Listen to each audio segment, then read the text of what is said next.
All right. Greetings and welcome to the Eccentric Perspective on the Next Level News. I am your host, Blake Wally.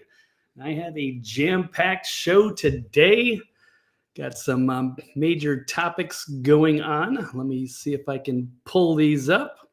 We'll run an intro and then we'll get started. So let me find my part of the studio. Here we go. Show topics for this February 13th of 2025. Democrats, are they freaked out because of what Elon has on them? Is RFK Jr., will he be the most important champion for the Trump administration?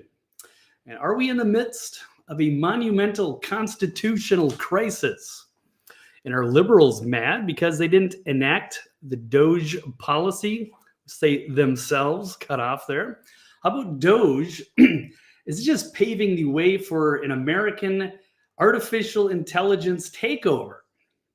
And are we in danger of the Brave New World and Idiocracy scenario?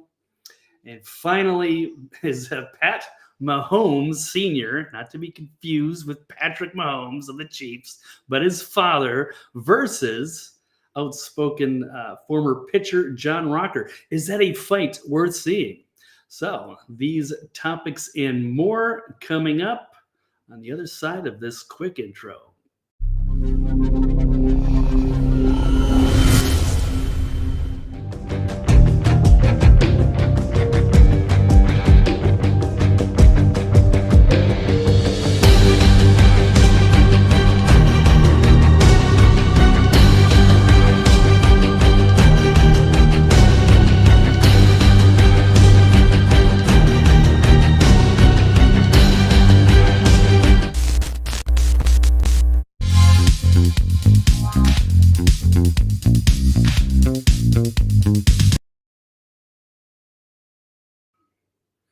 All right. Well, welcome in.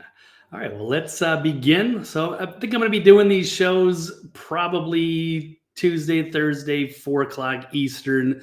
Still working all that out. So kind of an impromptu, unexpected show. But thank you for all for being here. If you'd like to chime in on chat, you want to discuss anything or leave comments, what have you, go for it. And we'll take that from there. We can have a back and forth, if you will, because there's going to be some interesting scenarios. And I want to get your takes on these topics as well. So let's start with this one. Let's see, Mad Maxine Waters sounding the alarm after Musk announces that DOGE will investigate multi-millionaire government workers. And we don't know what they have on this. So there's a couple of, I'd say, activist politicians that made sort of a Freudian slip, perhaps, let interesting into their insight. And they seem a bit freaked out about what Elon potentially has on them. So here we go with Maxine. So she said the quiet part out loud, and it was during a House Financial Services Committee hearing revealing the Democrats' true concerns about DOGE and Elon Musk. And this was odd because she was talking to Fed Chairman Jerome Powell. Well, let's take a look at Maxine in her own words. When Musk comes knocking at the Fed's door, you gonna let him in? I don't have anything for you on that. So, of course, the Democrats are freaked out because the DOGE is going through some of these federal bureaucracies and calling out for some changes, doing some auditing, looking at the spending. Now, the only problem with the Federal Reserve is that it's actually not federal. It's a private institution. So they really have no grounds to go in there as far as I know. They can go after the Department of Education. They can go after U.S. aid. I would assume the Federal Reserve is exempt, although there could be some changes, assuming, Ron Paul has been floated around as being potentially a new Fed chair, which could lead to the dissolving. They certainly should be audited, which they haven't correctly done, I don't know, since it's been decades. I can't even remember the last time they've done it. They certainly don't want people investigating it. And most of these politicians don't want you looking at what they're doing with all of these slush funds like U.S. aid. And we've seen plenty of clips with Mad Maxine Waters making a spectacle outside of the buildings. So let's continue to run. Would you like to tell us today that you won't let DOGE into the Federal Reserve or have access to the systems and the data? So I don't have any, we've had no contact, and I don't really have, I have nothing for you to report today on that. Well, you know what? So they can go towards the Treasury, but that's part of our government, and the Federal Reserve is not, although a lot of people are confused by that, and including Maxine here, obviously. What happened to Treasury? And you know what happened over at the CFPB? And the people of this country are being violated because all of our privacy is being taken up by Elon Musk and Trump, and we don't know what all they have on us, our bank accounts. What all they have on us. Now, Jerome Powell would be freaked out if there was some kind of call for a major audit and there were DOGE people lined up outside of the building trying to get in. But that is going to be a battle for a different day. For now, this is Maxine's little spat, and we're going to go to this tweet here from Elon Musk where they have edited this clip to show the context here. The people of this country are being violated because all of our privacy is being taken up by Elon Musk and Trump, and we don't know. She's under this idea that they're going into the Treasury and like trying to take people's social security numbers or looking at their private data or some BS. It's not true. There's no reason for Elon's the world's richest man to care about any of that. What all they have on us. We don't know what all they have on us. Yeah, I think this is kind of fundamentally the problem here with U.S. aid or whatever is they don't want us to take a look at what are they spending our taxpayer dollars on. So they're freaking out, and it's not really making sense to most people. And so it's interesting watching these swamp creatures panic over what other people should be agreeing, like it should be cheering on. And in fact, I will get to that. There's another story about that I will get to a little later on about how if this was done by the Democrats, and some have even suggested similar scenarios in the past. Now, but yes, it appears they are definitely in panic mode.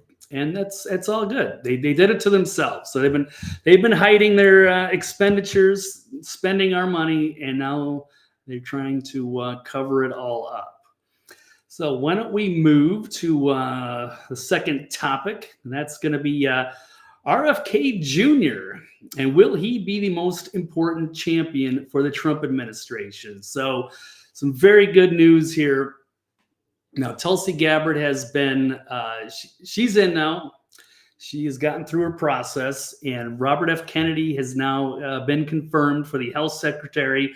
I thought that was going to be a tough one, but he made it through. I think that's awesome.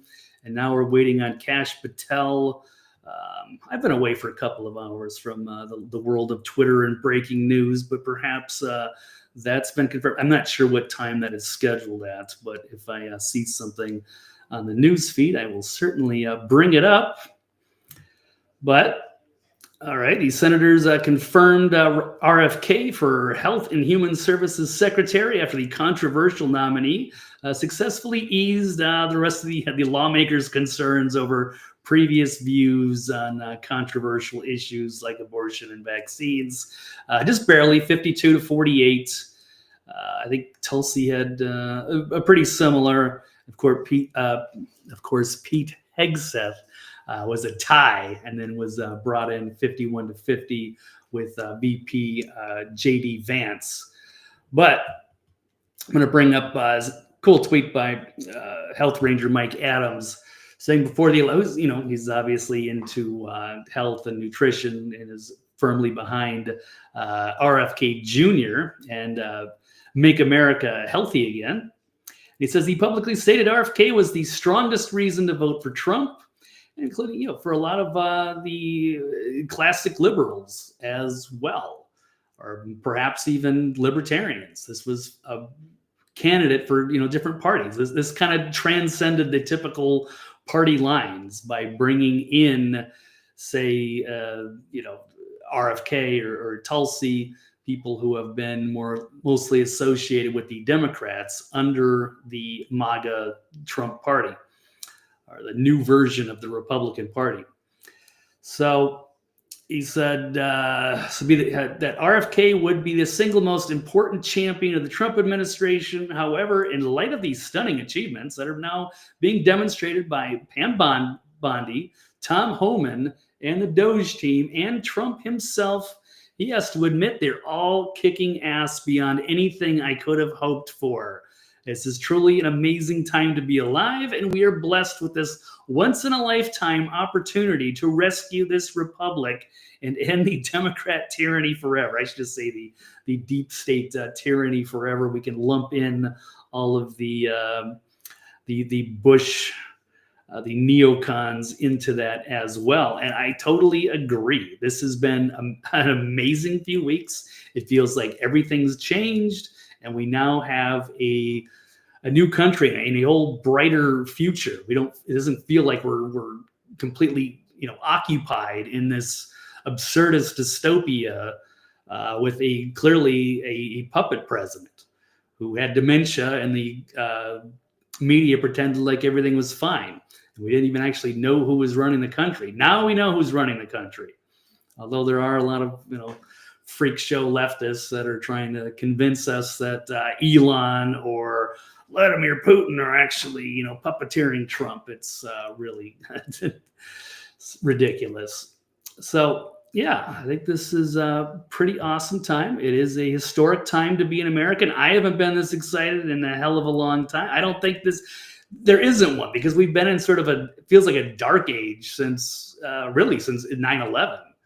And after the Bush, Cheney, Rumsfeld hardcore neocons, and then we went to the radical leftist with the Obama years, 8 years of that, and then another 4 years extension with under Biden.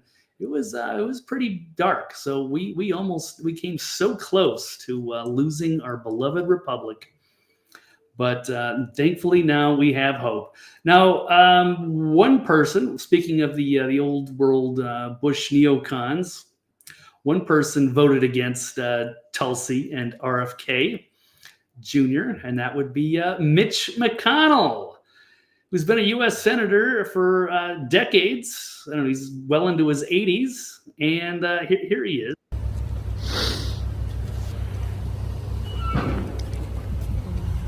Multiple falls. How are you feeling? Man. But why is he still? He's an old dinosaur. Why is he even around and still making policy decisions in this country? I think he's got 2 years left on his term, on a 6-year term. There should be term limits. He's obviously a poster child for that. We could put Schumer and Pelosi, and there's a lot of other ones that aren't too far behind. He's kind of getting into that Dianne Feinstein level. I forget how old she was. I don't know, 88 or 90, like insane. And it was like, is she actually voting on her behalf, or is somebody voting for her? She was really fading bad and had to be, pushed around in a wheelchair as well. All right, but getting back to what Mike Adams is saying, just to add some more context. We didn't know we were going to get out of Pam Bondi. The first choice was Matt Gaetz. I do like what he does, and he's fearless, and he goes after a lot of bad people.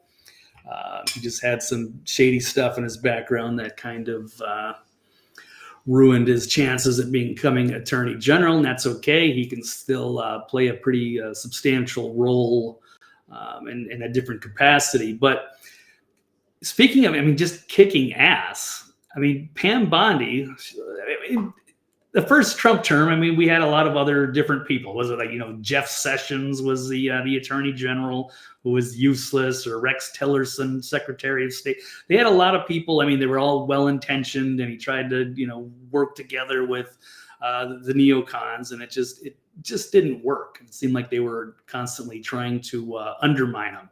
But now he's got the right people in there. And they are, as Mike Adams is saying, they're exceeding expectations and kicking ass.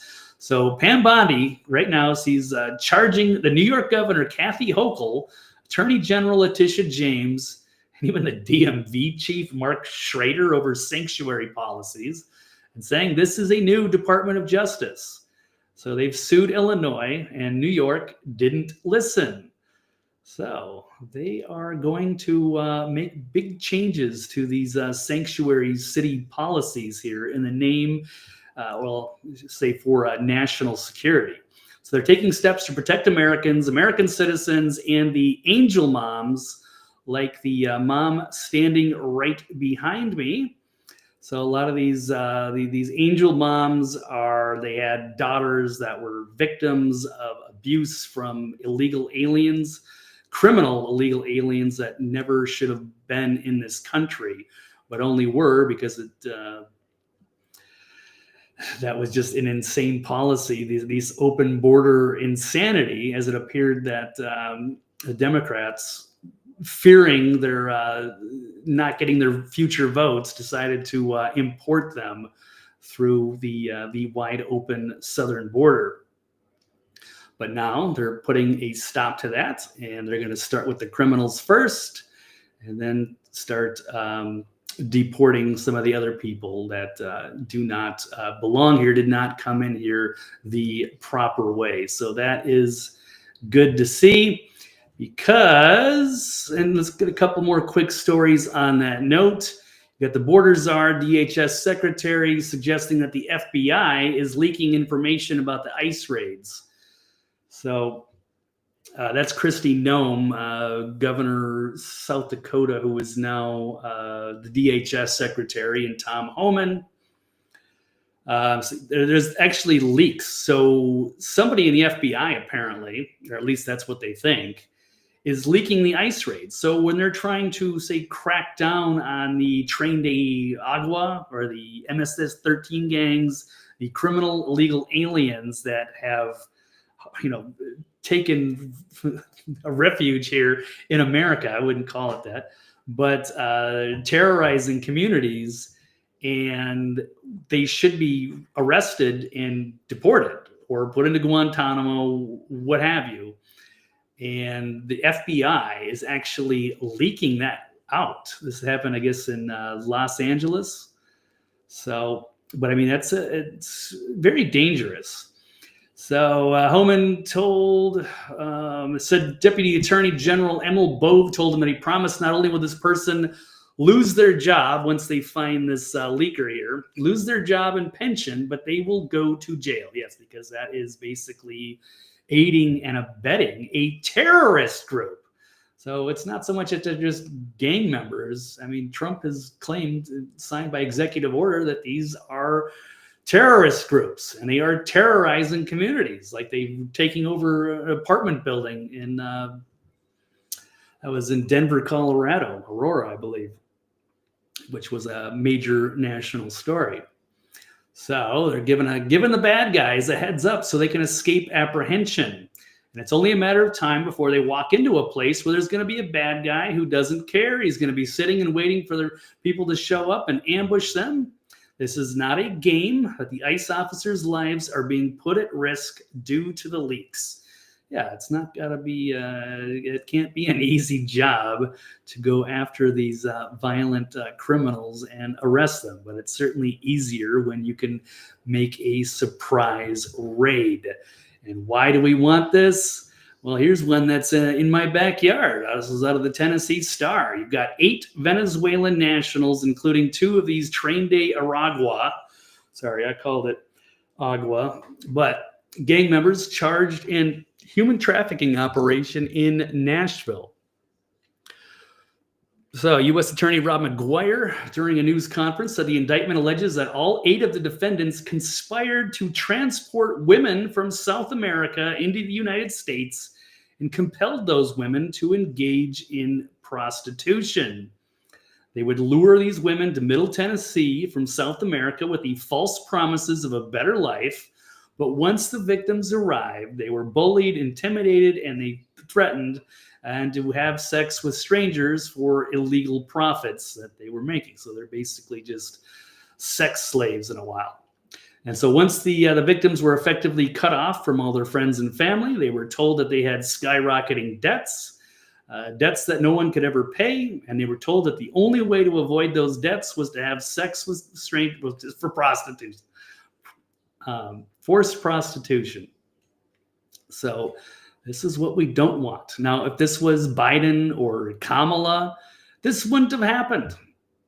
This never would have happened. This would just be continuing to go on as these gangbangers could just run rampant all over the country, and there would still be an open border, and there wouldn't be any ICE raids, and they would just be there would be thousands more coming over every day. So this is why this is so important that we have this new administration, or this we would not recognize but this country anymore. Okay, well, let me switch. Let's get to another topic here. How about the third one I've got? Are we in the midst of a monumental constitutional crisis? Well, the Democrats certainly seem to think so. And let's take a look here. They got a nice little montage. The Democrats and the media have been crying about a constitutional crisis. This in light of the whole, with everything going on with Elon and DOGE. And Trump doing the executive orders. They don't like where it's going. So now they're shrieking about this manufactured constitutional crisis. But you know what? The thing that people have realized, and they put this montage together, that this is nothing new. They've been doing this since 2017. So you keep using that word constitutional crisis, but it kind of loses its meaning if there's really not a constitution. You're just saying there is, but there really isn't one. So let's take a look at this. We might be on the path to a constitutional crisis. We will ask 2 experts about whether or not this is a constitutional crisis. We've never faced quite the constitutional crisis that we do right now. They are fomenting a constitutional crisis. Yes. Are we staring down the barrel of a constitutional crisis? This is an existential constitutional crisis. A constitutional crisis, possibly. The constitutional crisis alarm bells are ringing.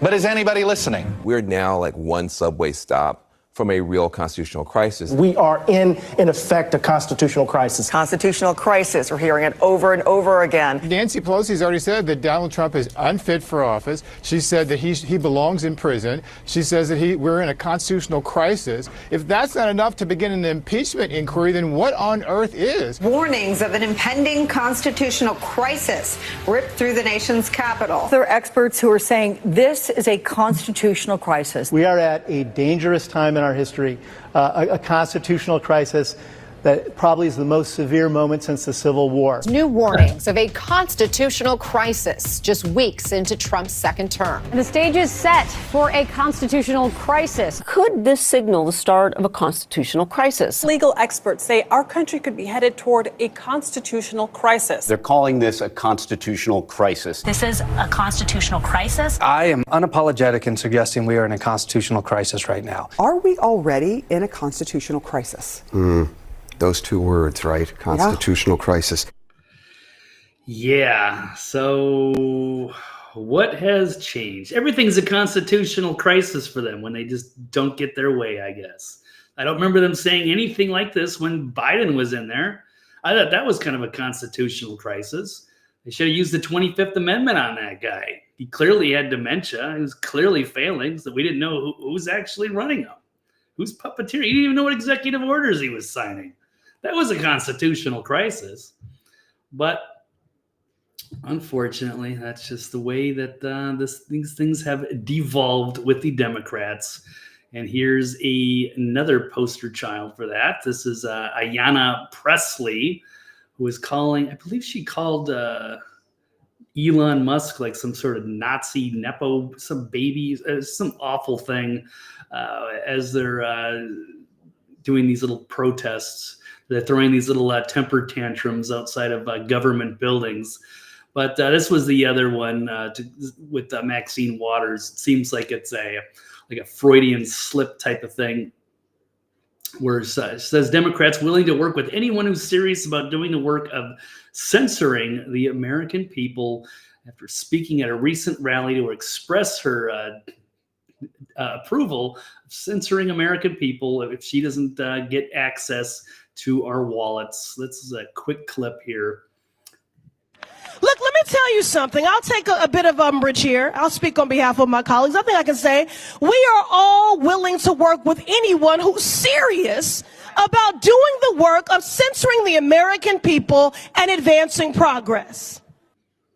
Well, yeah, definitely a slip of the tongue, or is it? I'm sure she would love to, yes, censor the people if she could, and censor Elon Musk, censor Twitter, and bring Kamala back, or have her in the Biden administration take about over, doing the work of censoring the fundamentally change this entire country. American people and advancing progress.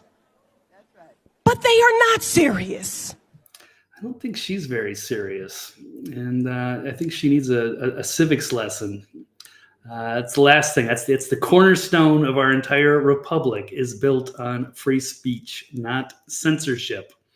I'm not calling for her censorship, but she might not feel the same way about me or anyone who's criticizing her or what they are up to with DOGE. Here's we got another Democrat who got caught saying something foolish.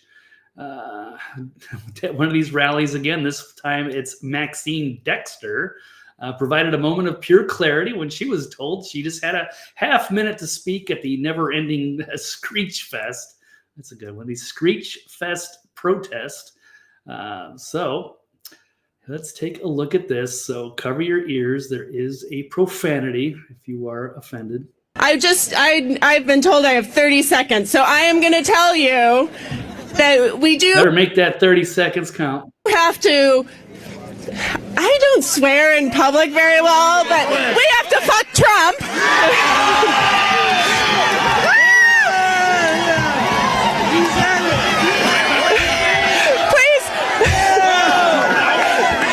Please don't tell my children that I just did that. Have to. I don't swear in public very well, but we have to fuck Trump. Oh, dear. Yeah, I'm sure children will find out someday, but it's not a big deal. It's tough to go up there in that moment and you got to like say something and everyone's counting on you. You're like, I don't know, we got to fuck Trump. Okay. Ooh, well, didn't work out so well, but hey, it gives us something to laugh about on the show. Okay, what else do we have today? How about a little satire, if you will, from the Babylon Bee. Democrats furious, or Republicans, because trying to control government just because they won the election. Yeah, this is it. This has always been an issue. Elections have consequences, and you might not like all the policies. That's why you get out and vote and support your person. You don't get stuck with things. But this is what this administration sought to do: clean things up, drain the swamp, rein in the spending. The Democrats are just furious because, they're not in control. Otherwise, it would just be, business as usual. Now, let's see. What is the next topic that I have? That would be, as we're crossing them out, maybe liberals are just mad because they didn't enact the DOGE policy. So let's take a look at this, because that's what some of them are saying. I think that's maybe part of the where the outrage comes from with some of these, some of the real activists out there, because this is something maybe the Democrats should have done a long time ago. And DOGE is uncovering the government corruption America's media spent years ignoring. Yeah, they're all bought and paid for. What do they say? They're just like PR for the Democratic Party. It sure seemed that way over the Biden administration. So they were just in lockstep with whatever the agenda was, and they didn't care about looking for that. They didn't uncover DOGE. People must have known about U.S. aid for a long time. There was never anybody who was willing to put themselves out there and expose that. They certainly wouldn't have been allowed to publish that.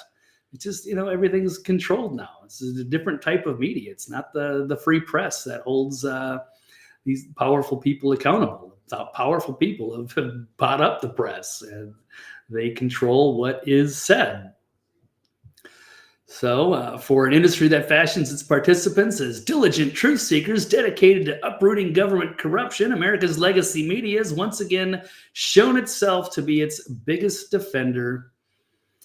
So I don't know. That's when the time came to field questions, the media wasted no time and fomenting Democrats' baseless conspiracy that Musk's efforts to identify and remove waste from the federal government represent an unprecedented and authoritarian coup against the United States. And in one particular exchange, a left-wing activist masquerading as a White House reporter asked the DOGE leader, Elon, what his response is to the criticism for the detractors, including a lot of Democrats, who say that he's orchestrating a hostile takeover of government and doing it in a non-transparent way. They're just making things up. And Musk responded to the non-question by noting how a majority of the public gave the administration a strong mandate to root out the government waste when they elected Trump and gave Republicans control of Congress. He additionally highlighted how Trump made no secret about his plans to undertake such actions during the 2024 campaign. So they just don't really have anything to complain about. This is what the American people wanted, and they are grateful that this has been brought out into the light. Maybe we can start saving money and cutting some of this ridiculous waste that's been going on for decades. And here is another one from Elon saying that DOGE has uncovered another, I'm calling it a toe curling bombshell, at least according to Elon, regarding FEMA. So Musk has detailed findings from the DOGE team alleging that FEMA itself expended $59 million on luxury hotel accommodations for illegal migrants, and that's just in New York City. So these people that we had an open border, they pretended there wasn't a crisis, nothing was going on, but then they brought in so many people, whether they just walked in or whether they were flown in or maybe bussed by, say, some of the governors, bussed by Governor Abbott in Texas. Or, what do we got here? We got a little bra commercial here. It's a little distraction. All right. But anyway, side issue. So yeah, there was they were overwhelmed with illegal immigrants in New York City, and even the liberal mayor, Adams, was finally freaking out about that as well. And they just didn't have anywhere to put all these people. What are they supposed to do with them? They're showing up in huge numbers. There's nowhere to go. And so FEMA comes in and they're actually funding for their hotel accommodations. It's insane. They gave away so much stuff for these people that had no reason to be here. So anyway, that's the terrible spending. And of course, people in North Carolina, people that got blasted by the hurricane, people in Hawaii, what have you. There's a lot of people that could have used that money. That's what FEMA was there for. That $59 million could have done a lot more to house the people in North Carolina so they don't have to live in tents during the winter months. It's outrageous, And it's clearly not, it's not an America first agenda. And that's another massive bombshell that Elon found. And again, that's just New York City. So I wonder what that is in some of the other places, Chicago and some of the other sanctuary cities. How much money did FEMA spend on illegal immigrants? Okay, and this is one of the things I was alluding to with Democrats. Are they just upset they didn't come up with this? And Elon Musk is pointing this out. Why weren't the Democrats, when they had the chance, do something about all the waste, fraud, and abuse back then? And we can take a look at old Bill Clinton and Al Gore. I think this is back in 1997, talking about this very issue. This report tells us how to cut waste, cut red tape, streamline the bureaucracy, change procurement rules, change the personnel rules, and create a government that works better and costs less. I've read it, and where it says the president should, the president will. Among the 800 recommendations, eliminating 12% of the federal workforce, merging some government agencies like the FBI, the DEA, and the Bureau of Alcohol, Tobacco, and Firearms, closing hundreds of government offices outside Washington. From the day I took office, one of the commitments that I made to the American people was that we would do a better job here in Washington in rooting out wasteful spending. We thought that it was entirely appropriate for our governments and our agencies to try to root out waste, large and small, in a systematic way. It means cutting. Man, it sounds good, right? You're telling people what they want to hear, but then you're not actually delivering on that. And Obama was the king of these sorts of psyops and deceptions. Some programs that I think are worthy, but we may not be able to afford right now. A lot of the action is. How much do we want to bet that Obama was, at this time, in 2011, fully aware of the giant slush fund known as U.S. aid, but didn't say a peep? Congress, legislative, but in the meantime, he could have brought this whole country together, and he was actually the deceptive divider. We don't need to wait for Congress in order to do something about. They don't need to wait for Congress. Okay, so that's kind of like what Elon's doing.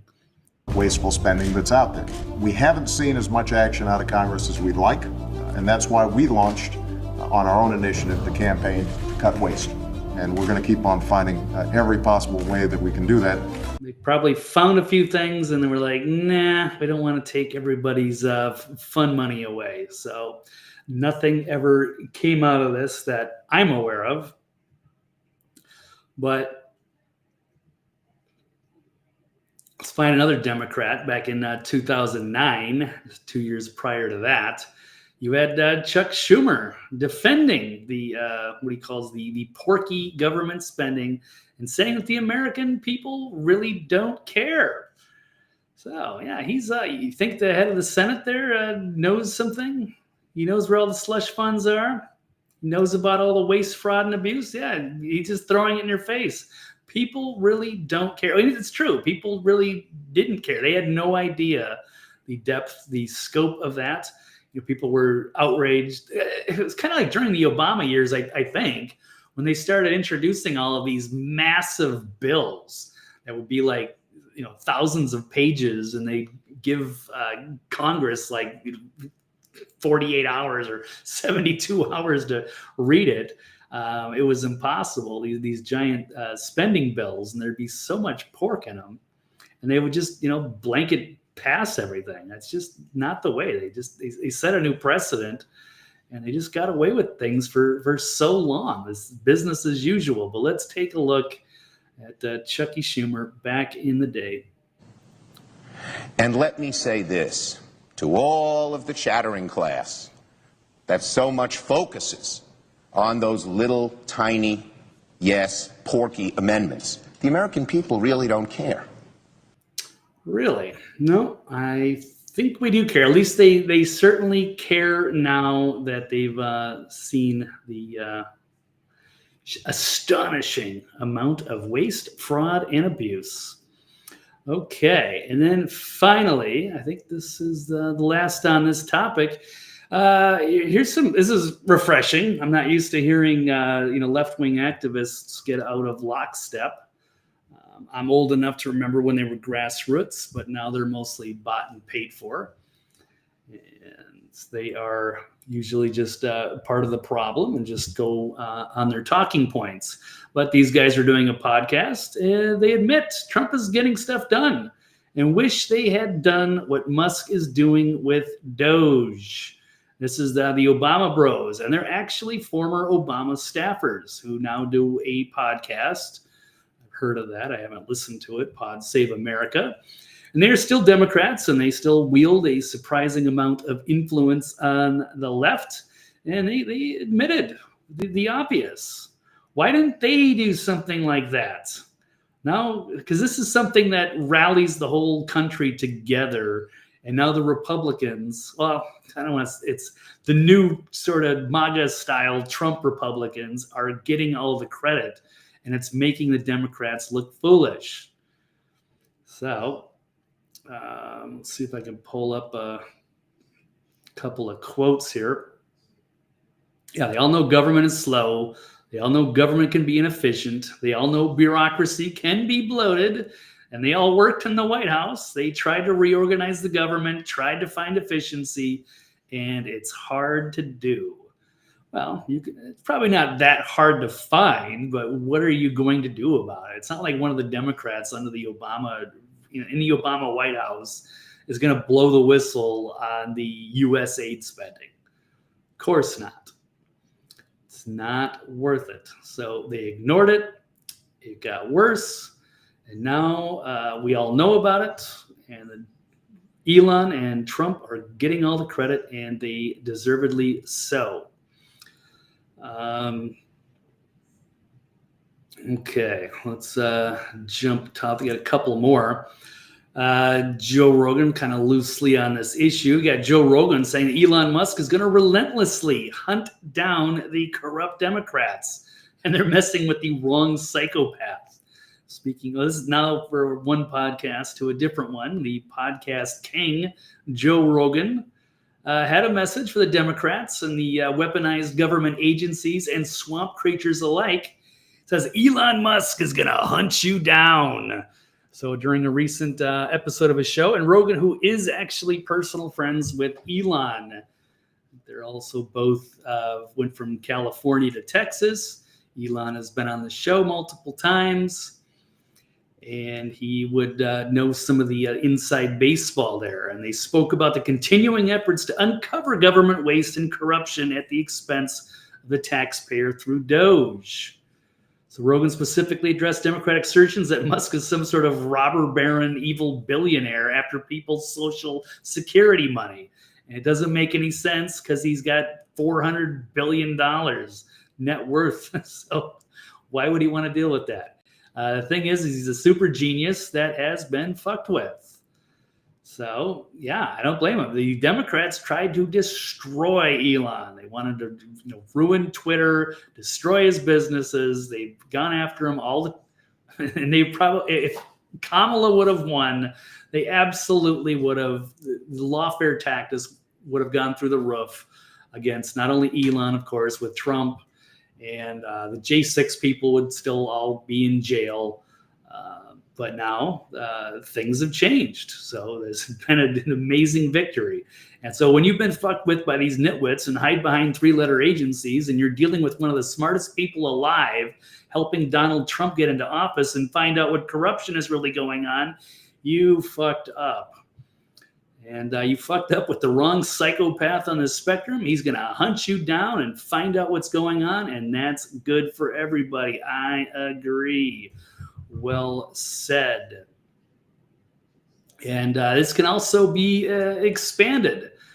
So we're just kind of digging into the federal stuff, but we still got 50 states here with their own governments. I wonder what kind of spending that they're doing as well.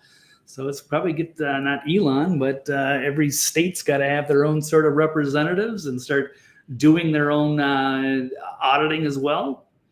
because there's I'm sure there's plenty of waste, fraud, and abuse on the state level.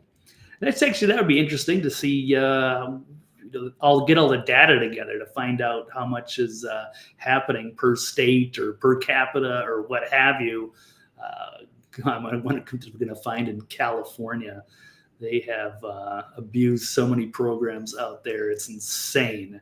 So maybe we'll see if Gavin Newsom is ever held to account on that. We shall see. Okay. But, okay, that is, I think that wraps up that topic. I'm going to try, if I can get this show under an hour, that would be glorious. Should be fairly close, but we'll see. So let's move to the next topic. Is DOGE paving the way for an American AI takeover? Well, some people appear to believe that. People even I respect. So this is an interesting. David Icke, who's been very vocal, kind of assuming that, Elon's a bad guy, Alex, Trump, it's all just a big scam, and we're all just being taken for a ride. And you know what? I respect him. He's a smart guy, and maybe he's correct. We can all be mindful of all of these possibilities. So what he is suggesting, so for Alex Jones is saying, Elon Musk has tapped Ron Paul to head the private Federal Reserve as the MAGA revolution goes into overdrive. That should be something that we all agree on is awesome.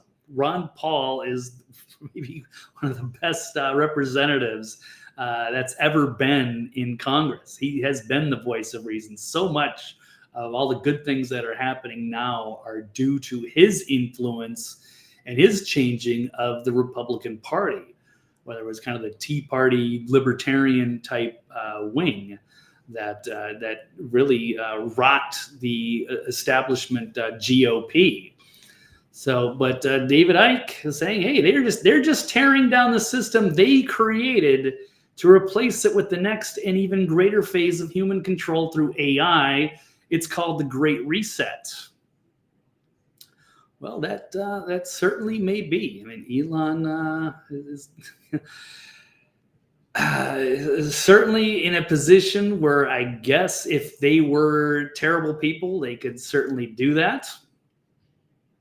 Pull up another quick tweet here from David Icke, for who I think is one of the worst neocons of all time, Dick Cheney or Darth Cheney. David Icke saying, someone find this guy a mirror and remind him that he's been controlled all these decades by the same network that controls Trump. So in David Icke's opinion, they're all just part of the network. And I don't know if I believe that. Let's pull up, here's a AI generated picture, I think. Yeah, it looks pretty similar. But this is somebody, and there's a lot of people saying this, that Donald Trump, a lot of libertarians too. They can't accept that things are going in a positive direction. So people just think there's got to be some other agenda at play. Maybe there is, but you know what? We're all just screwed, I guess.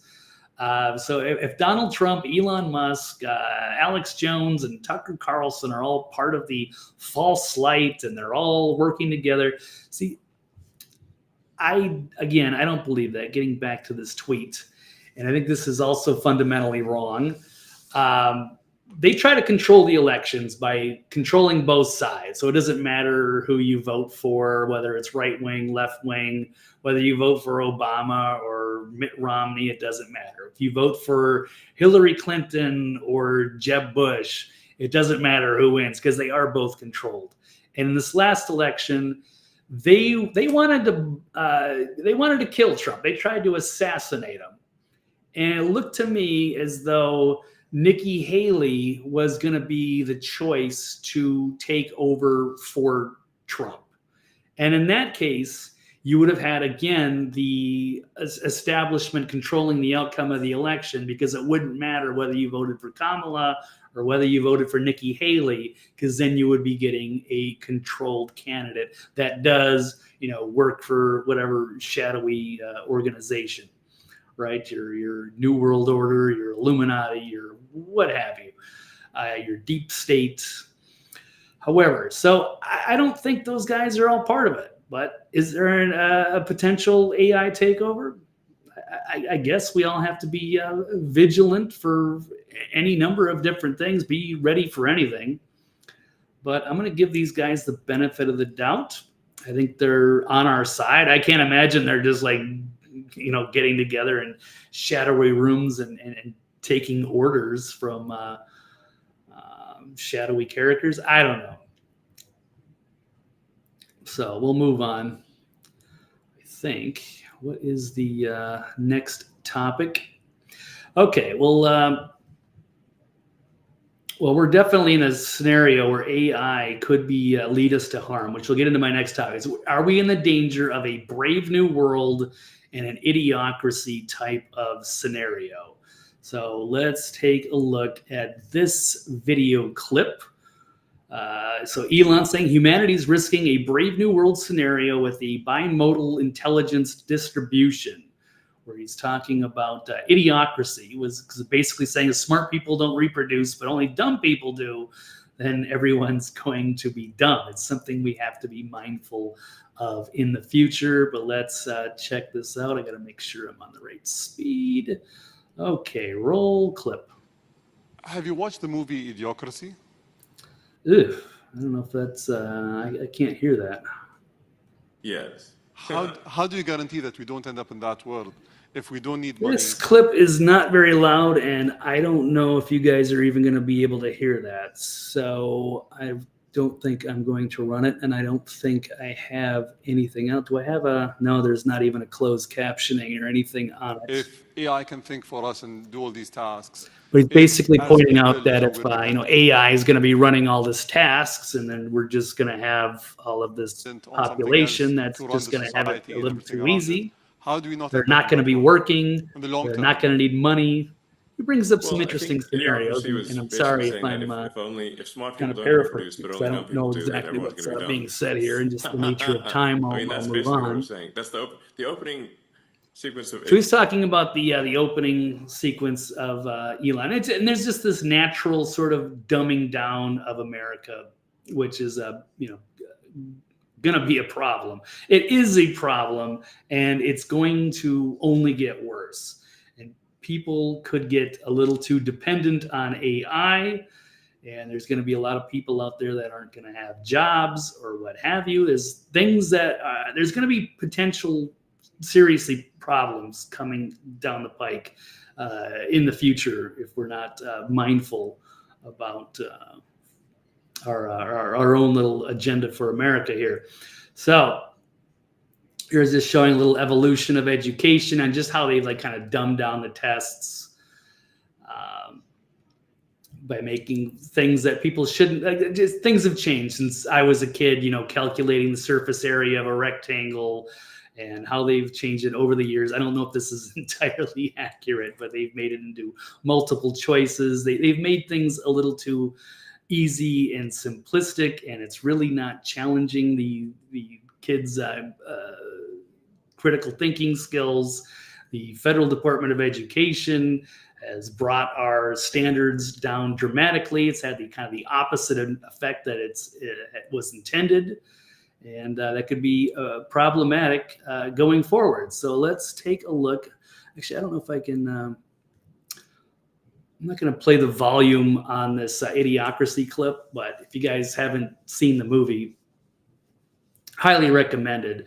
It is pretty silly. It's got some goofy parts into it, but actually, let's maybe I can run some volume on it.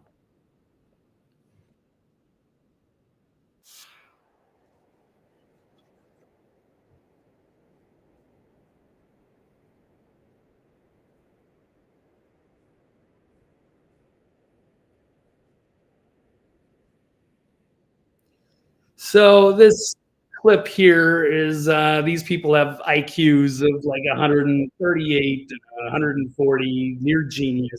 These people are obsessed with their careers. They don't have time to have kids.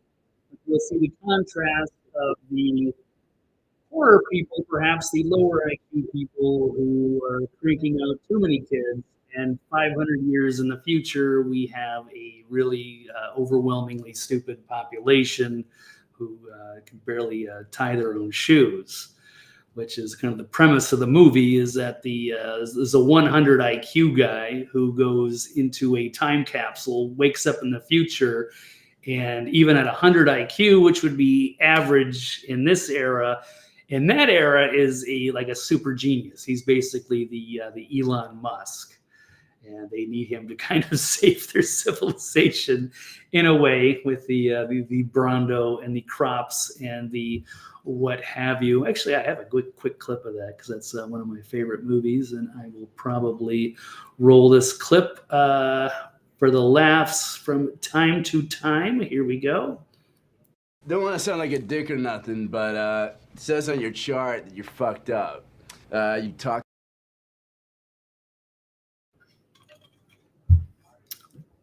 So they're offended by the way he talks because he just talks like a normal person, but everyone's so dumbed down and they speak in weird slang. But yeah, that is an issue. And you combine that with a highly intelligent AI and a dumbed down population. That is an absolute recipe for disaster. So something to keep in mind, I would think. Were you guys able to see that clip? I'm not sure if I even had it on there. I don't have any of the prolific chatters in there, so I'm not sure if I'm okay. I'm assuming everybody can hear and see things, but I don't know if this clip came on over not, or if it was just me yapping over some other article. But we're just waiting for the right time. It's not something you want to rush into. Here we go. All right. Well, you guys, I highly recommend that. Put that on your movie list if you haven't seen it. And Brave New World, that's also one of the major dystopian movies, along with 1984 and so many other great ones. And then we'll switch off. I think at the last topic that I have. Oh, we're almost in the 1 hour mark. That is the sweet spot.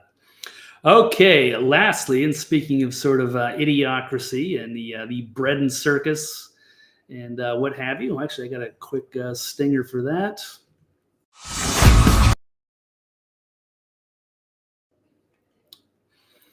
Quick little sports news, and that was one of my topics, was going to be Pat Mahomes. Make a quick note that Aaron Rodgers is no longer there. Certainly one of the more interesting characters, one of the more outspoken people. So we'll see. He's done with the Jets. So quick note on that, just a little FYI. But now we'll move on. There's a last topic that I have. Should Patrick Mahomes Sr. versus John Rocker, is that a fight worth seeing? Well, let's take a look at Dave Portnoy from Barstool Sports. I guess this all went down during the Super Bowl. Unbeknownst to us, but I just found it this morning. I thought it was interesting to note. Breaking news. I don't know if you saw this little beef on Bourbon, the beef on Bourbon Street this past weekend. John Rocker and Pat Mahomes Sr. going at it, almost broke out in a fight. So I don't know if you guys remember, John Rocker was one of the unspoken young closer for the Atlanta Braves in the 90s. In the World Series against the Yankees, made a lot of colorful comments, and the press ate him alive, and it really kind of messed with his career. And then I think it kind of spun off a great TV show on HBO called Eastbound and Down with Danny McBride. That's a hilarious show. I also highly recommend it. I think it's based on John Rocker and Mitch Williams or some kind of a composite character. But yes, a colorful athlete, outspoken, and he kind of just disappeared for a long time, but he's emerged in a big way the last few months by saying a lot of inflammatory things on Twitter. I think it's great. It's been fun, but apparently he ran into Patrick Mahomes, the Kansas City Chiefs, his father, who was also a former baseball player. I remember he used to pitch for the Minnesota Twins, And else he was actually a pretty good player. But then his son turned into an MVP caliber quarterback, of course, in the Super Bowl champion Chiefs. Well, at least not this year. But there was a altercation, I guess, outside in Bourbon Street. Let's check it out, or right outside the Super Bowl. Actually, I'll get rid of that because the music, there's no volume. You can't hear anybody talking. They just put some random bumper music on there, but I don't want to get flagged by YouTube. But that's John Rocker right there. And in the red hoodie is Patrick Mahomes. Apparently they knew each other. I'm not sure where. I think, I don't know if they ever played for the same team, but I mean, obviously there's some bad blood and history there. But that could be an interesting development. So people are getting ready for that. And back to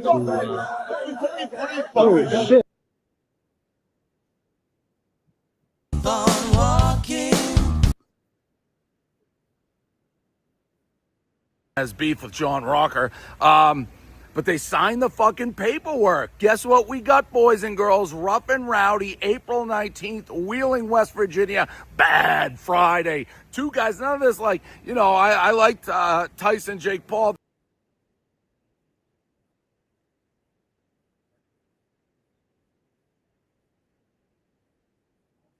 Patty Mahomes, the Super Bowl guy, the guy who just got doors blown off, said he hated Barstool. Well, now your dad's fighting in our company against John Rocker, so I'm going to save a seat, free of charge. Patty Mahomes and crew, no bad blood. We can make up, watch your dad fight. That's an open invite. Okay, so quite the rivalry. So there we go. I don't know if I was running that clip because I'm bouncing over the different tabs here, but they're ready to throw down. So two major former baseball players and outspoken personalities are going to be getting together April 19th. I don't know how much they're going to charge for that because some of the Tyson Jake Paul stuff was like ridiculous. I don't know, $50 or something.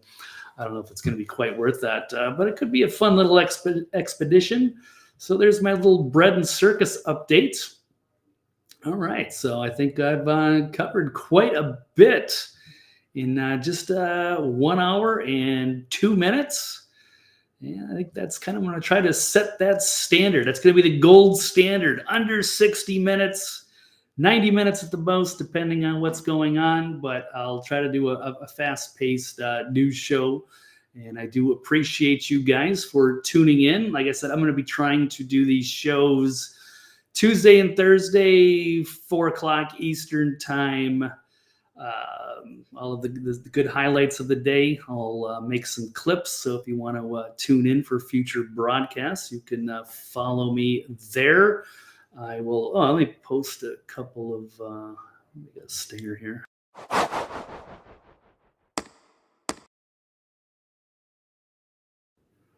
So I appreciate you guys. But yes, if you could please like or share or subscribe, that would be awesome.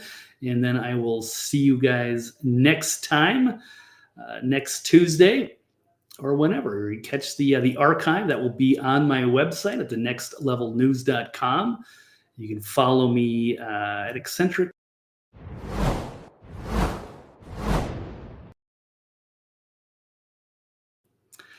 I think it's supposed to be like a transparent overlay, but you can follow me on Twitter at TV's Blake Wally as well. So thank you all. Love you guys once again. So we'll see you next time. Thank you for your support, and we'll see you then. Take care. Have a great weekend, and see you next time. Goodbye.